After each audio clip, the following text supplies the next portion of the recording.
war hero, pirate, inventor, artist. Oh, and he also had a pet poodle who fought in battles.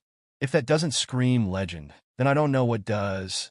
Meet Prince Rupert of the Rhine, the 17th century heartthrob who packed more adventure into his life than most Netflix series. He fought in wars, invented stuff, painted masterpieces, and still found time to charm everyone around him. So, hit that subscribe as we dive into the life of a prince who lived like every day was an action movie. Let's start in 1619, when Rupert was born in Prague. His dad was the Elector Palatine, and his mom was the daughter of King James I of England. So, yeah, Rupert was basically royalty squared. But his life wasn't all silver spoons and castles.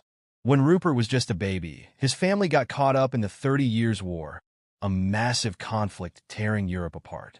His parents lost their throne, and the family fled to exile.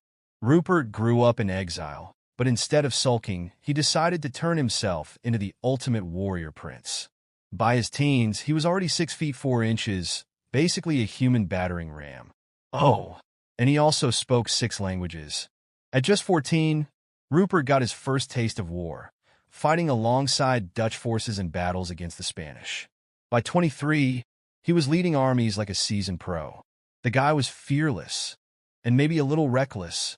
Then came the English Civil War in 1642, where Rupert really made a name for himself. His uncle, King Charles I, needed help fighting Parliament, and Rupert was like, say no more. Rupert's cavalry, known as the Cavaliers, were the fast and furious of the battlefield. They crushed parliamentarian forces with speed, style, and a lot of yelling, but Rupert wasn't perfect. He had a habit of charging too far and losing control of his troops. Some said his motto was win or chaos. Still, his charisma and daring made him a celebrity on and off the battlefield. Now, we have to talk about Rupert's most famous companion, his poodle boy. Yes, a poodle. Boy wasn't just a pet. He was Rupert's battle buddy. The parliamentarians even thought Boy had magical powers because he always followed Rupert into battle and somehow survived. Sadly, Boy met his end during the siege of Marston Moor in 1644. And honestly, the parliamentarians probably celebrated harder for killing the poodle than they did for winning the battle. Rupert's winning streak couldn't last forever.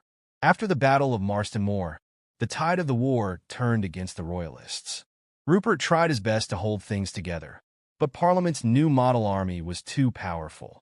Then came the ultimate betrayal. In 1645, Rupert surrendered the city of Bristol to Parliament after realizing it couldn't be defended. King Charles was furious and stripped Rupert of his command. But here's the thing about Rupert. He didn't sulk for long. Even after Charles's execution in 1649, Rupert kept fighting for the Royalist cause. And when land battles didn't work, he turned to the seas.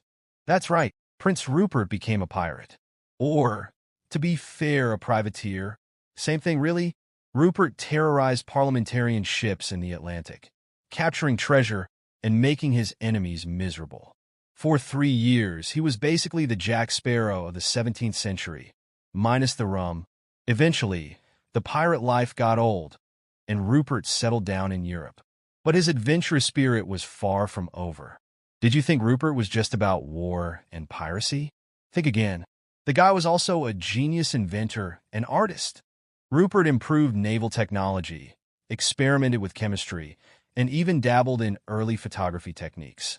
Oh, and he was a talented etcher, basically the 1600s version of graphic design. Rupert was also a founding member of the Royal Society, an organization dedicated to science and innovation. So, yeah, he was hanging out with scientists like Isaac Newton. In his later years, Rupert returned to England, serving under King Charles II. He became a respected naval commander and even a bit of a statesman. By the time he died in 1682, Rupert had done it all. Prince Rupert of the Rhine wasn't just a prince. He was a knight, a pirate, a scientist, and a legend. His life was a masterclass in living boldly and embracing every opportunity. So, what do you think? Could you keep up with Rupert's wild life? Let us know in the comments. And don't forget to subscribe for more unheard stories from the past. See you in the next one.